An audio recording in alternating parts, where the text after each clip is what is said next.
But for me, what's crazy is there's no baby clothes. The kid was like literally just kidnapped, as you say. So where are the baby's clothes? Did the man who said Ola also show up at the house and take his clothes as well so that baby Emmanuel would have something to wear? Like, what are you talking about?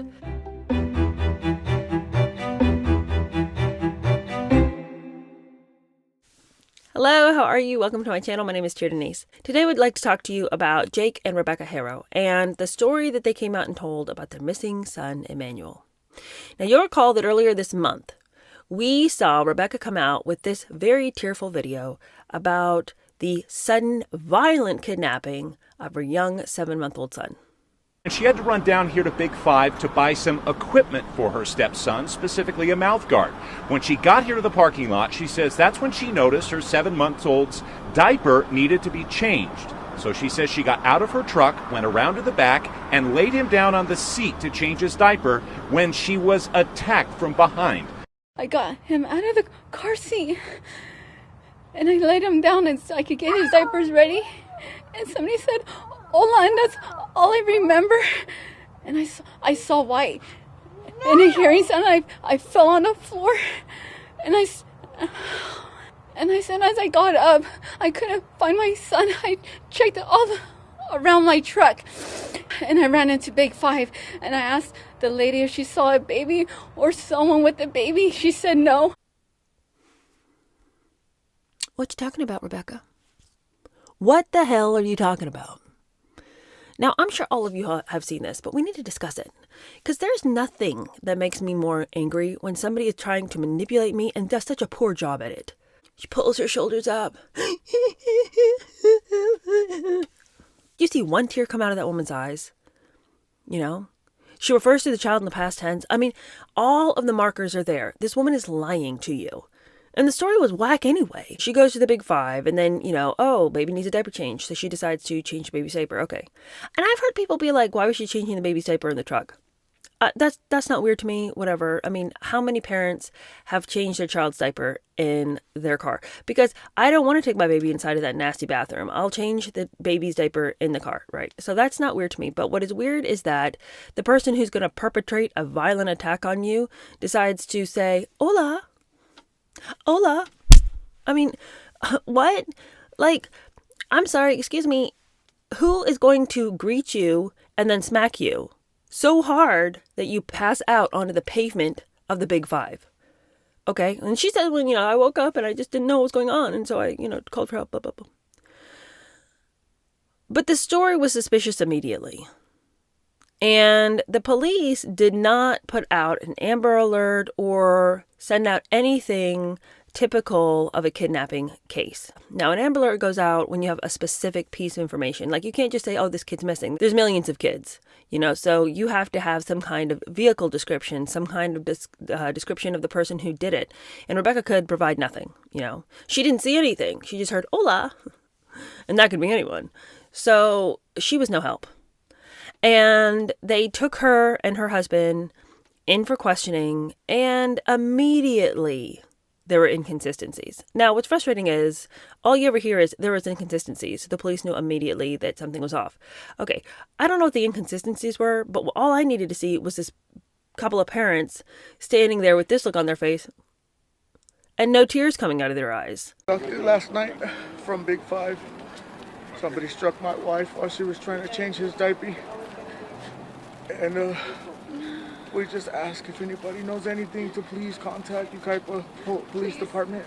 Don't hesitate, just call. His name's Emmanuel. He's 7 months. He's 7 months old. Just ask you guys if you can help us, Please. This is what he looks like. He's just a baby. Just give our son back, please. He was wearing a black onesie with a Nike swoosh on him. All I needed to hear her do was tell her little story with her little and know that we were not dealing with a truth teller here. Okay, well, they take him into the police station and they line up from Rebecca all the different inconsistencies. And then she's like, well, I'm not talking anymore. And she ends the interview. And that's also when they both stopped helping the police. So here they are for you. We're not going to be mad at you. Just bring it back. Meanwhile, the police are like, help us. No. No. I didn't like that you said there was inconsistencies in my story, and I'm a truth teller, so no, I'm not helping you. It sounds like you really want to get Emmanuel back, And then when they wanted to give her a polygraph, no. I'm within my rights to decline, and I declined. Well, I guess you won't want to find Emmanuel then. So all of this is happening, and as all of this is happening, we're starting to find out a little bit more about Papa Jake. This man should be in prison now. And had he been in prison now, baby Emmanuel might still be with us. Okay, so let's talk about the daddy. In 2018, Jake had been with somebody else, and he had a child with that other woman. Under his care, this child was taken to the hospital, and the baby had a fractured rib and a brain bleed and an enormous amount of injuries, and congruent with those existing acute injuries were healing injuries. This is an infant. The child had fractures, healing fractures to 10 other ribs, healing fracture to her leg, and a number of other contusions and bruises, and she was not a well child. But when they brought her to the hospital, Jake's reasoning for how this had happened was he'd been giving the baby a bath in the kitchen sink, and babies are slippery when they're soapy, and the police were like, yeah, that's not what caused this. And what caused all the other injuries that we're seeing here? Okay. So Jake should have been in prison for 20 years. But somehow that 20-year sentence got sort of chiseled down to 4 years of minding his P's and Q's with like a work program. He's out here free as the day is long. Since 2018, he had, moved on, separated from the mother of the child who he had mauled. And now he is with Rebecca. That child, to this day, cannot walk, cannot talk, and only has 3% of her brain function. Now, a relative has custody of this child. It would appear that Jake and his previous partner were either not allowed to have custody of her or did not want custody of her. I don't even know if Jake could have custody of her, considering the fact that his name was tied to the fact that she was so badly hurt. But see, this is my whole point. This is a person who has a history of hurting small children. What are the chances that his name is tied to a missing child, but he had nothing to do with it? Slim to none, folks. Slim to none. So they stopped cooperating with police. And all this happened about August 14th, okay? In the meantime, the police are finding out all sorts of interesting little tidbits. One little tidbit is that Rebecca had gone to the Big Five store previous to the incident and asked if they had surveillance footage, if there were cameras watching the parking lot, because she says, I had something stolen from my car, so I'm just wondering if there's any footage, because I'm trying to figure out what happened, and, if you guys could give me any information about that. And the Big Five store said, oh no, we don't have any cameras that point to the parking lot. Okay, says Rebecca. And off she goes. Let me tell you, that is a dangerous spot in the Big Five, Rebecca, is it not? Getting stuff stolen from you, getting your child stolen from you. I mean, it seems to be a thief's paradise. Anyway, obviously she just went to ask so that she could then perpetrate her own little crime scene there and tell a story, and there'd be no evidence of it. But what she didn't think about was the fact that there's evidence from all these other cameras at surrounding businesses. She didn't think to get on the phone and call all those places and find out, hey, do you guys have cameras that look over at the Big Five parking lot? She just asked about the Big Five. Interestingly, I heard, though not a very clarifying picture, that there is surveillance footage from a bar across from the Big Five that says that they have surveillance of her on the ground, but no surveillance of anyone approaching the car and no surveillance of anyone walking off with a baby. Just Rebecca on the ground. And she says, well, see, I told you. This corroborates what I said. How does it, Rebecca? Who is the man who supposedly said hola? I ask you. All right, well, then the police go to the house and they search the house. They search the property. And on Friday of last week, they arrested the couple on the 22nd. They arrest the couple because these people are not cooperating. And when they did a search of the house, what should they find? Not a stitch of baby clothing.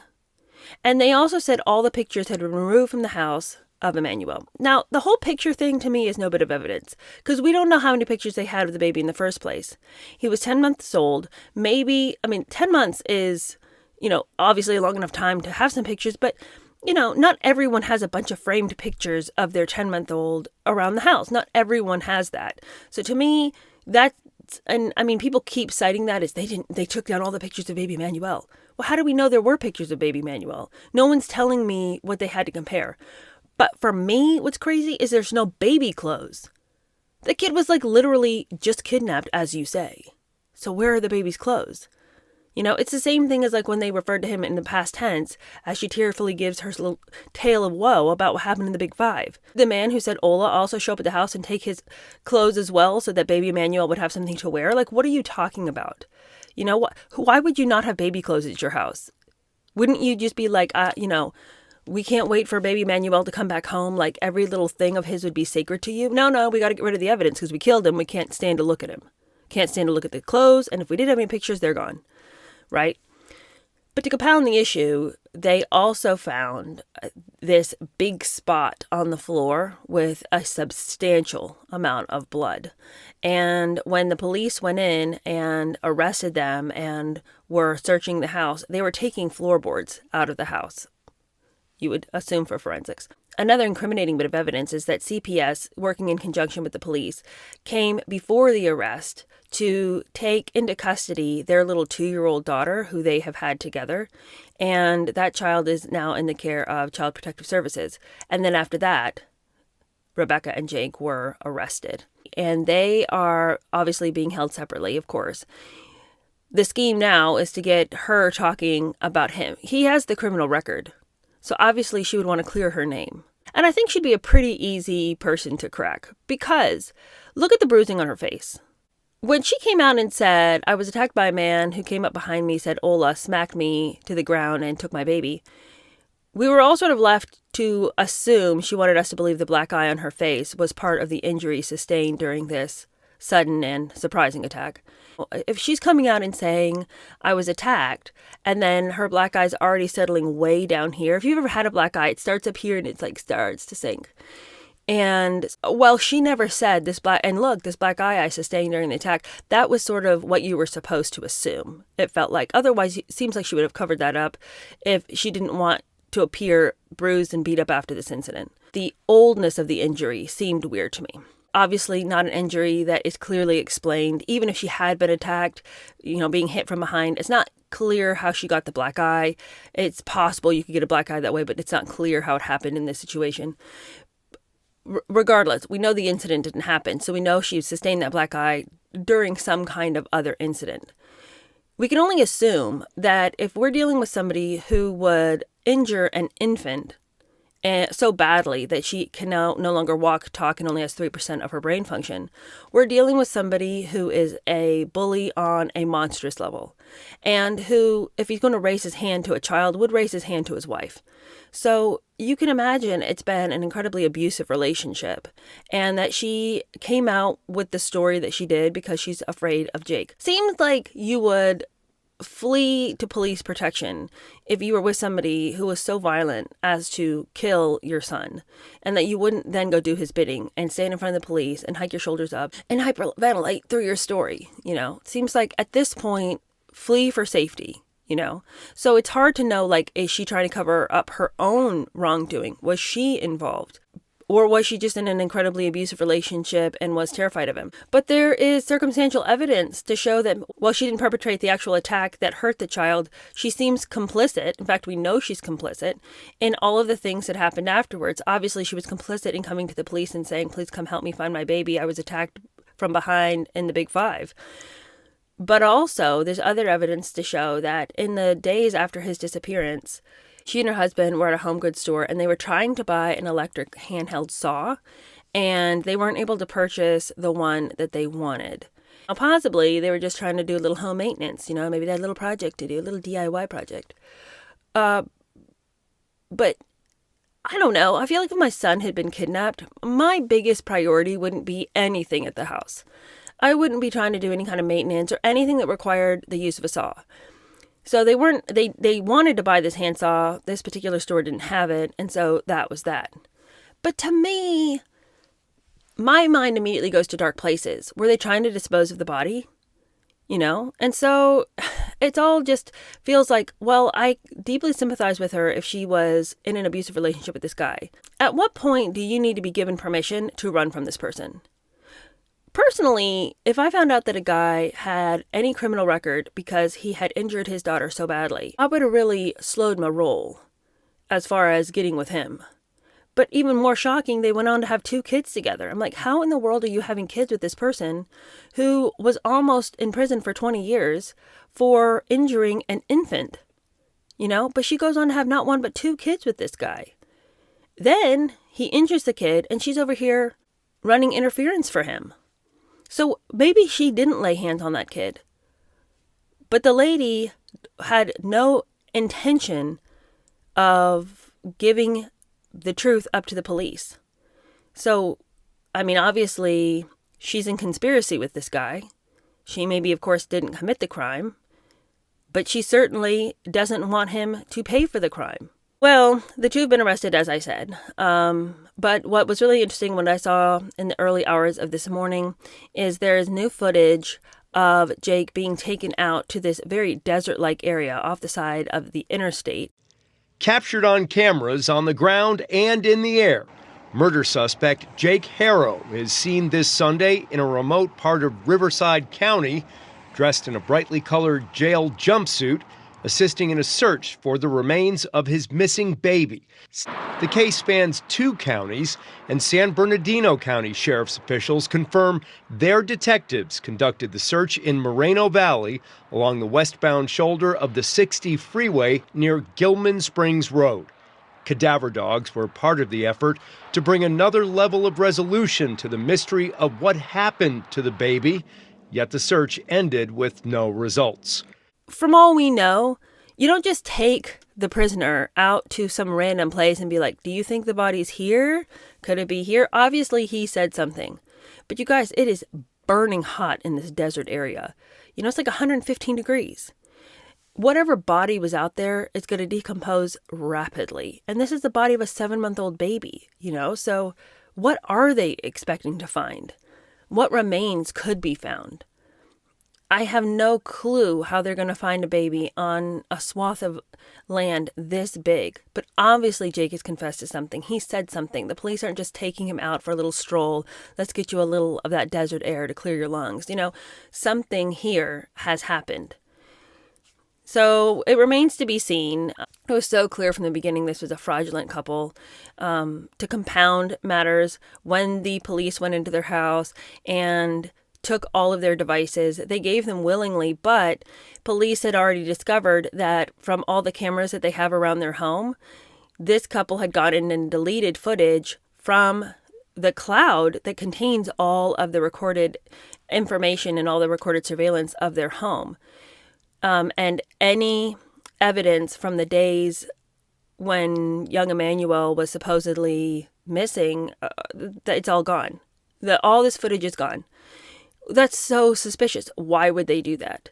So while they have said they've willingly handed over iPads and Xbox consoles, they had 3, and computers and cell phones, this is a couple that's already shown they've tried to go back and cover their steps. So sure, I'll hand you my phone, but I've already erased everything. Sure, you can look at this iPad, but I've already taken anything off of it. I've tried to clear searches. The thing is, we all know you can think you can delete, you can't delete. It's always there. It's always there. So these people want to do something that makes it look as though they are cooperating, and their attorney certainly wants you to think that they're cooperating, but how could they be when they've already deleted footage and we know about it from the Ring cameras? It'll all come through. Ring has all this footage as well, so a simple subpoena will take care of this. It's super tragic. And you look at pictures of the little baby and, he's only 7 months old. It's weird to me that they wouldn't want to circulate a picture of the child looking better and healthier, and the child looks tortured. The baby looks so sad. It's hard to even say that a bit about a baby, that a baby could look sad. Obviously babies cry, so they are sad sometimes, but I mean, this is a picture of the child not crying or anything like that, but this is the picture that they chose to put on all of the posters. Was this the best picture they could find of their son? This, really sad little haunted face? But when you consider the fact that he died at the hands of these people, what was his life like? And when you consider that his father was somebody who had already horrifically injured his half-sibling, what in the world could this little baby's life have been if his father is somebody who will crush the bones of an infant and won't even think about it, and then try to say it's because the baby was slippery? Justice for this child. Justice for this child is what I want. And so we'll continue to follow the story and see what happens, but I can't think of one person who saw that video and didn't immediately think, but she's just a liar. There's not one person who saw that and thought, oh, this is a actual mother highly concerned, scared, and panicked about their missing child. Not one person thought that was real. And the thing is that there's lots of ways that people can grieve and show fear, panic, and anxiety. That wasn't one of them. That wasn't one of them. And we all knew it innately. So we'll see what happens. But I'm sure of it very soon and very quickly we'll get the whole story. If they're marching that guy out to the desert and being like, where did you leave the baby? He's told them something, right? And I can't believe that Rebecca is over there hiding any secrets that she has left. If Jake is cracked, we can only assume so is Rebecca. So we'll see. We'll see. All right. Well, thank you guys so much for hanging out with me. I will see you guys later this week. Wednesday, I have a really interesting story to tell you. I'm super excited about this one. It's not like dark and scary, but it is interesting. I think the last 2 weeks have been kind of like grim. So this isn't quite like that, but it is incredibly strange. It's a strange story. So I hope you guys will join me Wednesday for that. And of course, I'll see you on Friday for the Friday News Roundup. Also, later this week is when Megan's show comes out. So of course, we need to be diving into that as well. All right. See you guys soon. Thanks for watching. Bye.